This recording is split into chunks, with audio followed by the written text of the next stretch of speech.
one of the greatest, in my mind, one of the greatest victories for small business and business in the last few years had to do with tax reform a couple of years ago. And there are many provisions with regard to tax reform that small business, other businesses, maybe larger, have been able to do very well with, and as individuals as well, not just business.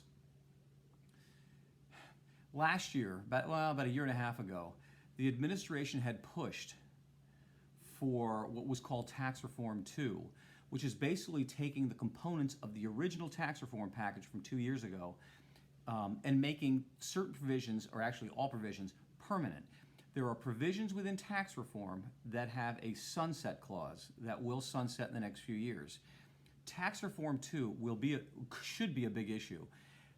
I would, as a business, as somebody in industry, would always push for making permanent the tax cuts and the tax provisions as a result of the first tax reform package going into Tax Reform 2. Having said that, that's not what I wanted to mention right here. The most effective victory that we've had for small business and business in general has to do with deregulation. Now, when I say deregulation, has many different definitions, by the way, but the Trump administration a couple of years ago, as a result of an executive order, began to for lack of a better word, throw out unnecessary regulations. The definition was for every new regulation to get thrown out that are on the books. And the ratio has gotten a lot higher. Many regulations have been thrown out the window that were unnecessary.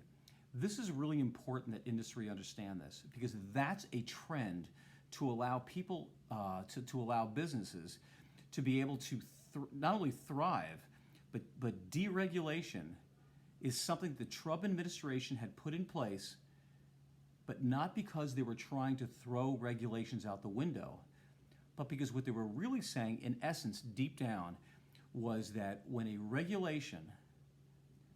Congress passes the law, that an agency, with regard to review of congressional intent, statutory intent, when a regulatory agency, EPA, Department of Labor, or Department of Energy, when an agency begins to develop a rule, a regulation that impacts business, it has to go through a system, what's called the Administrative Procedures Act, the APA, and they have to then review, what they're supposed to, I should say, an agency should review what their actions will do to small business.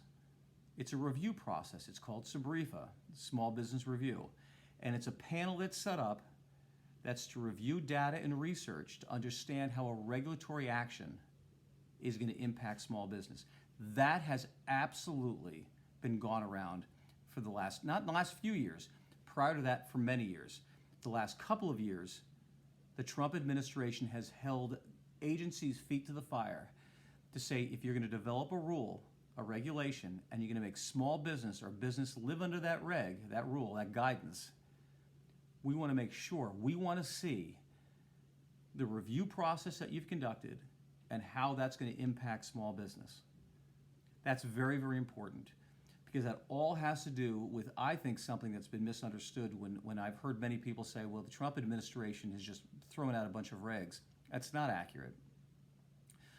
Actually, they've thrown out some unnecessary that are on the books that don't mean anything, but they're holding agencies' feet to the fire to say, if you're going to make folks in business live under something, we want to see the review process, and we want to see the research and data as to how you got there and what its possible impact is going to be.